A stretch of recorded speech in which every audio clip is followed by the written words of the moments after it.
This is Sanjolai. And this is Mayank. Here we are, the moment we always talked about but never believed would come very soon. Our farewell day. No more PT period. No more bells. And most iconically, no more good morning, miss. And no more sit down, children. Just memories. And the courage to enter the real world. This place didn't just teach us subjects. It teaches us morals. Remember when we thought exam stress was the worst thing ever? No. The real life starts now, out there in the world with no teachers to bail us out. This isn't the end, it's the launch pad. Some will build startups, some will paint masterpieces, some will be just awesome humans doing awesome things. Here we are connected by presence. Hereafter, we will be connected by hearts. Tonight, let's dance. Laugh until our stomach hurts. And get emotional while saying thank you and goodbye. And say hello to tomorrow. May I request everyone to kindly stand up for the Tamil Thai Valthu.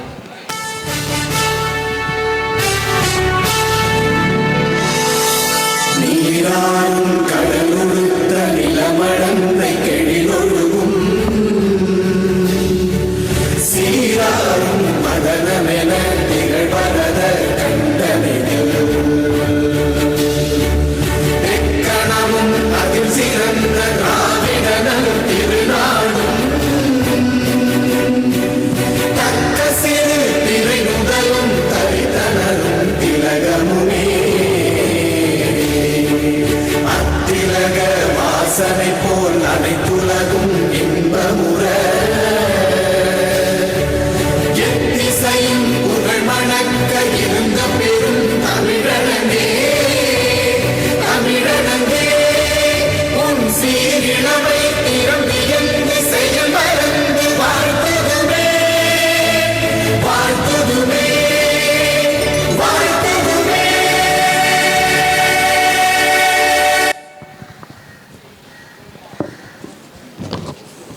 Keep standing.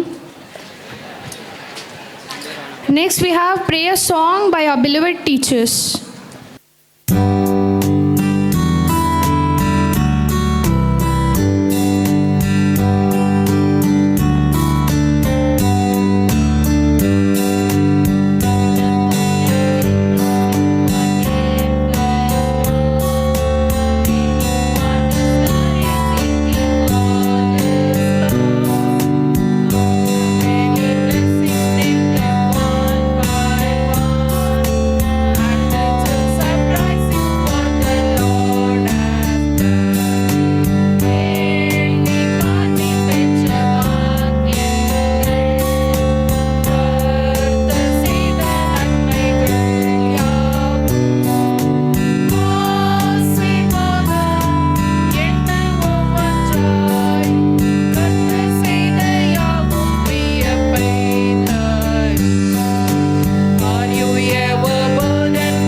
Teacher Jabashini Christina for the Bible reading and prayer by Teacher Shalini. Bible reading is taken from Jeremiah chapter 29 verses 11 to 13. For I know the plans I have for you, declares the Lord, plans to prosper you and not to harm you, plans to give you hope and a future. Then you will call on me and come and pray to me, and I will listen to you. You will seek me and find me when you seek me with all your heart. Glory to you, Lord. Amen. Prayer. Our gracious Heavenly Father, we thank you for this pleasant day. We have gathered here to thank you for the special occasion and for the journey of our students. As they stand at the threshold of new adventure, we ask you for your abundant blessings on them. Grant them wisdom and courage to face their board exams. We commit our children into your capable hands. Protect them, give them good health, and fill their hearts with hope and confidence. Bless their future to shine in all walks of their life. Amen. Let's make the magic happen, because today is not just another day, it's our day. May I now call upon our respected principal ma'am to address the gathering. Today, very pleasant evening to all the students. Really, it is a memorable day for you all. So you are thinking so many things now. I welcome all here in the dais also. And you know our chief guest very well. You may be as audience, you might have seen him. At the same time, teachers all know very well about him. So I need not give a very long explanation for really, his degrees are innumerable, and the society welcomes him, and he is doing the work with his family. That and all already informed to you. So we know very well. So we are very happy today to see you in our midst. Dear students, one more thing you have to see. So we are always saying, that is, you may be thinking exams and no PT and all that, but you are allowed to play.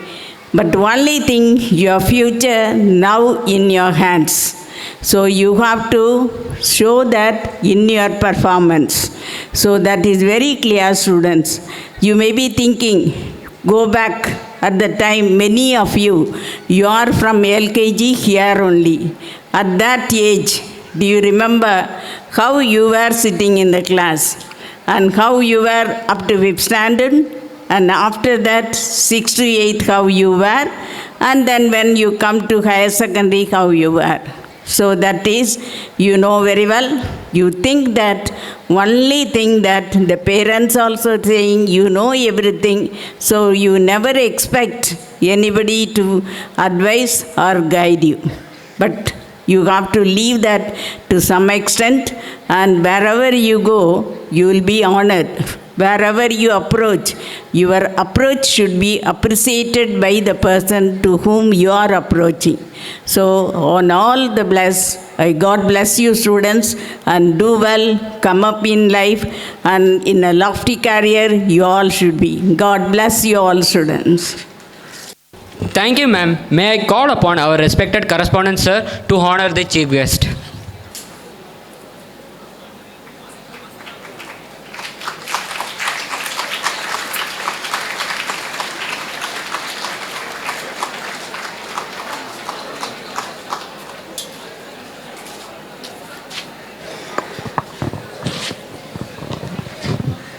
Great people don't command, they inspire. Here we have a honorable chief guest to inspire us with their words.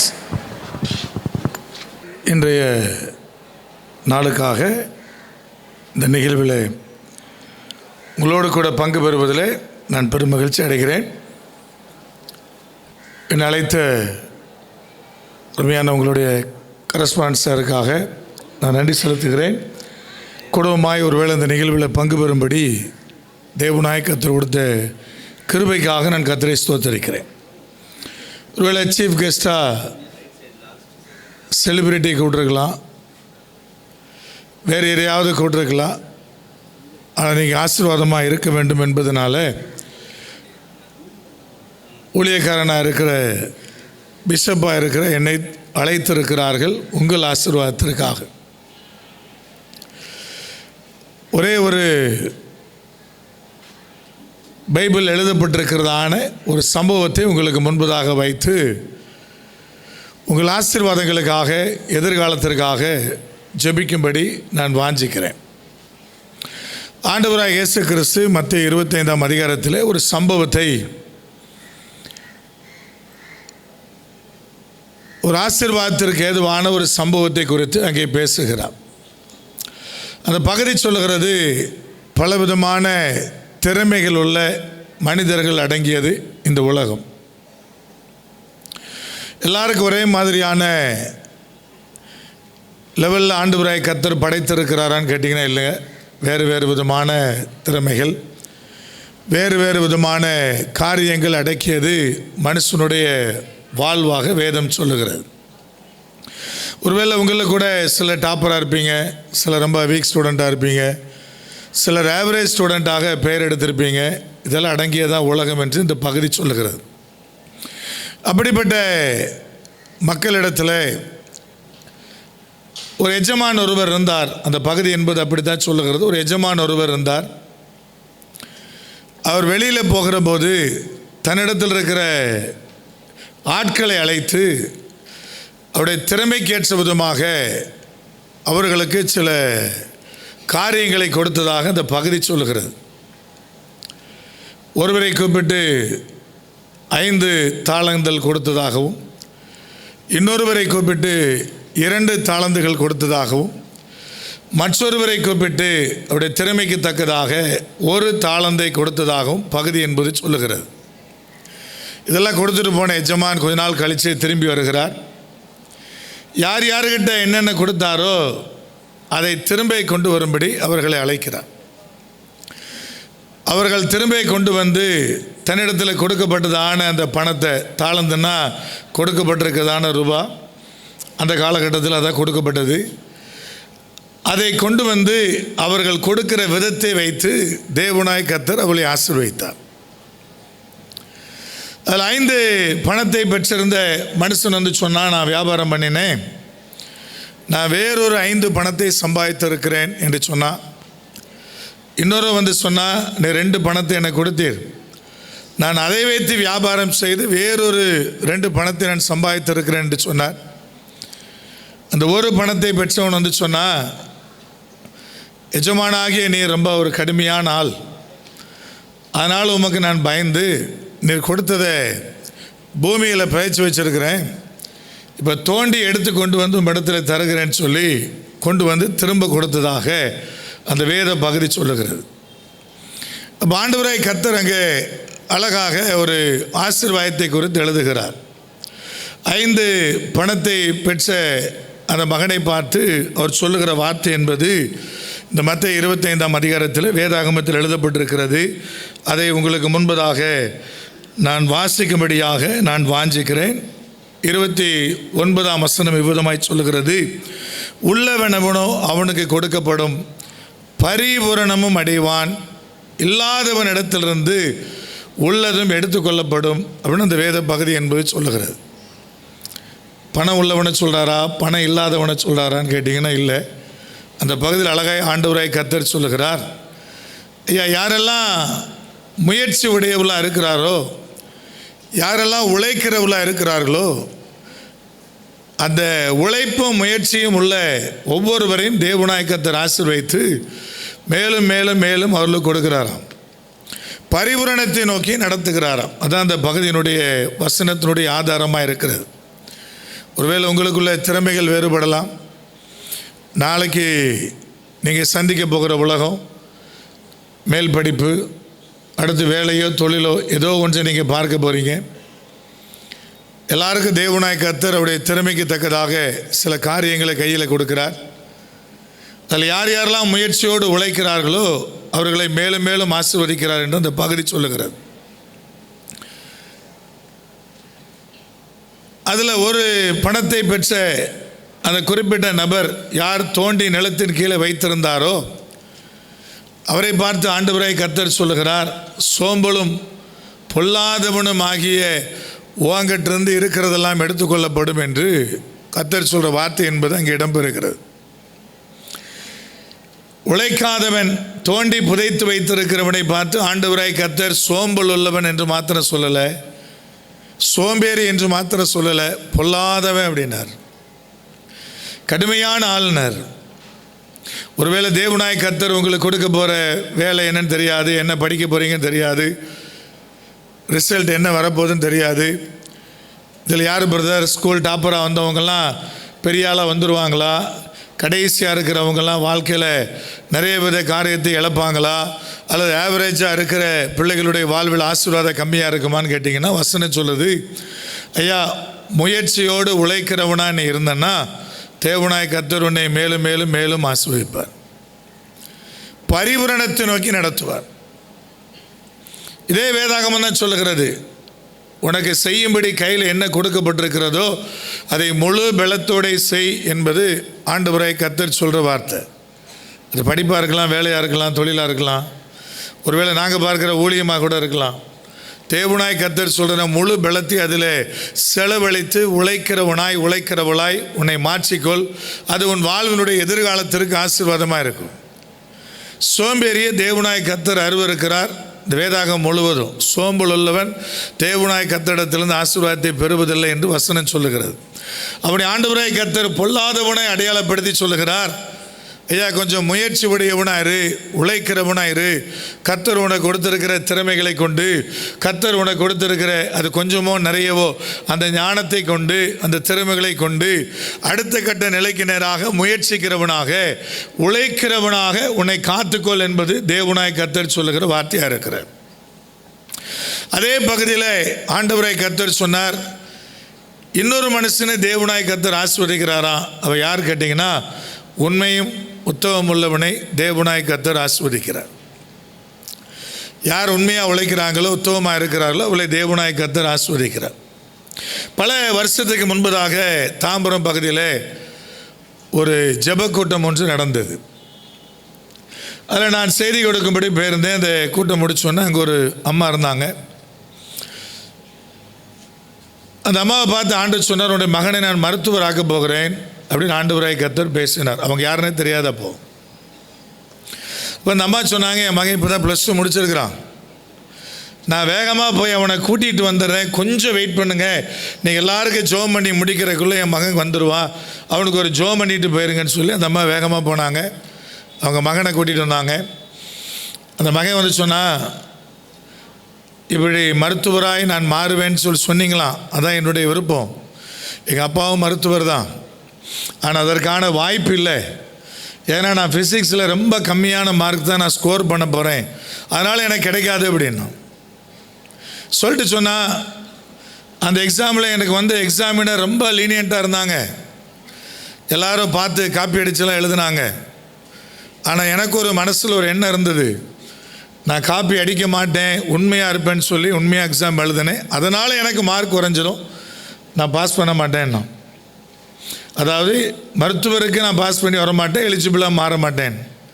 நான் சொன்னேன், அந்த ஒரு உண்மைக்காகவாது கர்த்தர் ஒன்று ஆசீர்வதிப்பார்ப்பான்னு. அந்த வருஷம் அவனுக்கு தான் கவர்மெண்ட் கோட்டாவில் கடைசி கவுன்சிலிங்கில் கடைசி சீட்டு அவனுக்கு. மேல்மருவத்தூர் அந்த ஆதிபராசக்தி அந்த மருத்துவக் கல்லூரியில் அவனுக்கு இடம் கிடைக்குது. அவனுக்கு அந்த காலேஜே பிடிக்கல. ஏன் பிடிக்கலைன்னா, காலேஜுடைய மருத்துவ ட்ரெஸ்ஸே பார்த்தீங்கன்னா ரெட் அண்ட் ரெட்டு தான். அது சொன்னேன், எனக்கு அந்த ட்ரெஸ்ஸே பிடிக்கல, அந்த கல்லூரியில் படிக்கிறதுக்கு எனக்கு மனம் இல்லைன்னா. நான் சொன்னேன், ஆண்டவர் உனக்கு கொடுத்துருக்கிறாருப்பா, கடைசி சீட்டாக இருந்தாலும் உனக்கு கிடச்சிருக்குது பாரு கவுன்சிலிங்கில், கர்த்தர் சொன்ன மாதிரி நீ அதில் போய் சேருன்னு. இன்றைக்கி அவள் MS முடித்த சர்ஜன் டாக்டர் திவ்யன், இங்கே சவிதாவில் சீனியர் சர்ஜன். அவன் தான் தேவனாய் கர்த்தர் அவனை ஆசீர்வதிச்சிருக்கிறாரு. இன்றைக்கும் நான் அந்த மகனை குறித்து அடிக்கடி நான் நினைப்பேன். என்னென்னு கேட்டிங்கன்னா, ஐயா ஒருவேளை அந்த உண்மைக்கான பரிசாக தேவன் கொடுத்தது. இந்த பகுதியில் அப்படிதான் சொல்கிறார், முயற்சி உடையவனாய் உழைக்கிறவனை கர்த்தர் ஆசீர்வதிக்கிறார். என்ன கையில் கொடுக்கப்பட்டிருக்கிறதோ அதை உண்மையாய் உழைக்கிறவன், முயற்சி செய்கிறவன், அவனை தேவன் ஆசீர்வதித்து கொண்டே இருக்கிறார். அவன் பரிபூரணமும் அடைகிறான். தேவனாய் கர்த்தர் அபிதமாக ஆசீர்வதிக்கிறார். சொல்ற உண்மையும் முத்தம் உள்ளவனை தேவனாய் கர்த்தர் அபிதமாய் ஆசீர்வதிக்கிறார். முயற்சி உடையவனை உழைக்கிறவனை தேவனாய் கர்த்தர் ஆசீர்வதிக்கிறார். சோம்பேறி தேவனிடத்திலிருந்து ஆசீர்வாதத்தை பெறுவதில்லை. உங்கள் திறமை என்னவனா இருக்கட்டும், அதில் வித்தியாசம் இருக்கட்டும். ஒருவேளை மார்க் அடிப்படையில் 1 2 3 உங்களுக்கு போடட்டும், உங்கள் திறமையின் அடிப்படையில் போடட்டும். எது எப்படியா இருந்தாலும் கர்த்தர் சொல்லுகிறார், உங்களுக்கு கொடுத்திருக்கிற காரியத்தை நீங்கள் சரியானபடி சோம்பல் இல்லாமல் உழைக்கிறவளாக இருந்தீங்கன்னா உங்கள் வாழ்க்கையில் எல்லாவற்றிலும் வெற்றி அடையத்தக்கதாக தேவனாய் கர்த்தர் நடத்துவார். அது இந்த பகுதி கற்றுக் கொடுக்கிற மிகப்பெரிய ஒரு காரியமாக இருக்கிறது. உள்ளவனவனோ, முயற்சி உள்ளவனவனோ, உழைப்புள்ளவனவனோ, உள்ளவனவனோ, உண்மையுள்ளவனவனோ, உத்தமம் உள்ளவனவனோ, தேவனவனை ஆசீர்வதிக்கிறார், ஆசீர்வதிக்கிறார், ஆசீர்வதித்து கொண்டே இருக்கிறார். ஒரு பரிபூரணத்தை நோக்கி, ஒரு நிறைவான காரியத்தை நோக்கி தேவன் அவனை நடத்துகிறார். அவ்விதமாய் கர்த்தர் உங்களை ஆசீர்வதிக்கட்டும். அதுக்கு தான் ஒருவேளை நாங்கள் அழைக்கப்பட்டிருக்கிறோம், உங்களை ஆசீர்வதிப்பதற்காக, ஜெயிப்பதற்காக. வேத கற்றுக் கொடுக்கிற அந்த காரியங்களை உங்களோடு கூட நான் சொல்லியிருக்கிறேன். எத்தனை பேருக்கு மனசில் ஏறும்னு தெரியாது. போன வாரம் ஒரு கல்லூரியில் ஒரு கலை நிகழ்ச்சி நடந்தது. அதில் என்னுடைய சொந்தக்கார பையன் ஒருத்தனும் அந்த கல்லூரியில் ஃபஸ்ட் இயர் படிக்கிறான், அவனும் இருந்தான். பூஜா ஹெக்டே அங்கே சீஃப் கெஸ்டாக வரவழைக்கப்பட்டிருந்தாங்க. நடிகை பூஜா ஹெக்டே. எல்லோரும் ஒரே சிரிப்பு. அப்படி யாராவது கூட்டம் தான் நல்லா இருந்திருக்கும். அப்படியா? அப்போ அவங்க மேடையில் நின்று பார்த்தீங்கன்னா பசங்களை பார்த்து கை காட்டுறாங்க. அதில் இந்த தம்பி முன்னாடி இருக்கிறான், அவனை பார்த்து கை காட்டிட்டாங்க. அவன் உடனே ஸ்டேட்டஸ் எடுத்து வச்சுருந்தான், ஸ்ரீ சாமி அப்படின்னு. நான் அதை பார்த்துட்டு சிரிச்சுக்கிட்டே இருந்தேன். என்னுடைய சொந்தக்கார பையன்தான். அப்போ இன்னொரு சொந்தக்கார பையன் சொன்னான், அதை பார்த்துட்டு நீங்கள் பார்த்தீங்களான்னா, ஆமாம் நான் பார்த்தேன் அப்படின்னு. உடனே அவன் சொன்னான், ஐக்கியூ லெவல் கொஞ்சம் கம்மியாக இருக்கிற பசங்க இப்படி தான் ஸ்டேட்டஸ் வைப்பாங்கன்னா. நான் சொல்லலை,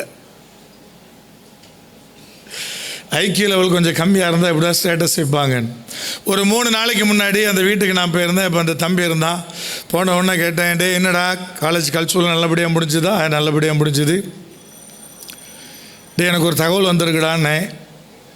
என்னன்னா, பூஜா ஹெக்டே உன்னையே நினச்சி உருகிட்டு இருக்காளாண்டா, உன் நினைவாகவே இருக்கிறாளாண்டா. அன்றைக்கி வார நேராக உன்னை பார்த்துட்டு போயிட்டா, அதனால் உன் நினைவாகவே இப்போ இருக்கிறாளாண்டான்னு. அவனுக்கு என்ன செய்யறதுன்னு தெரியல. திருன்னு முழிச்சிக்கிட்டே இருந்தான். இவர் நம்மளை திட்டுறாரா, குறை சொல்கிறாரா, என்ன பண்ணுறாரு அப்படின்னு. இதெல்லாம் கவனிக்க. இதெல்லாம் வாழ்க்கைக்கு உதவாது. ஒருவேளை ஒரு விதமான மயக்கத்துக்கு வேணால் உதவுமே தவிர வேறு ஒன்றுக்கு உதவாது. கர்த்தர் சொல்லுகிறார், ஆசீர்வாதமாக இருக்கணும், உனக்கு நான் வழியை கற்றுக் கொடுக்குறையா. உன் திறமைக்கு ஏற்ற மாதிரி உனக்கு நான் ஒருவேளை 5 பணத்தை கொடுத்துருக்கலாம், 2 பணத்தை கொடுத்துருக்கலாம், 1 பணத்தை கொடுத்துருக்கலாம். ஒருவேளை திறமைகளில் உங்களுக்குள்ள வித்தியாசம் இருக்கலாம். ஆனால் முயற்சி உள்ளவன் எவனோ அவன் பரிபூரண ஆசீர்வாதத்தை பெறுவான். உழைக்கிறவன் எவனோ அவன் பரிபூரண ஆசீர்வாதத்தை பெறுவான். உண்மையுள்ளவன் எவனோ அவன் பரிபூரண ஆசீர்வாதத்தை பெறுவான். உத்தமம் உள்ளவன் எவனோ அவன் பரிபூரண ஆசீர்வாதத்தை பெறுவான்.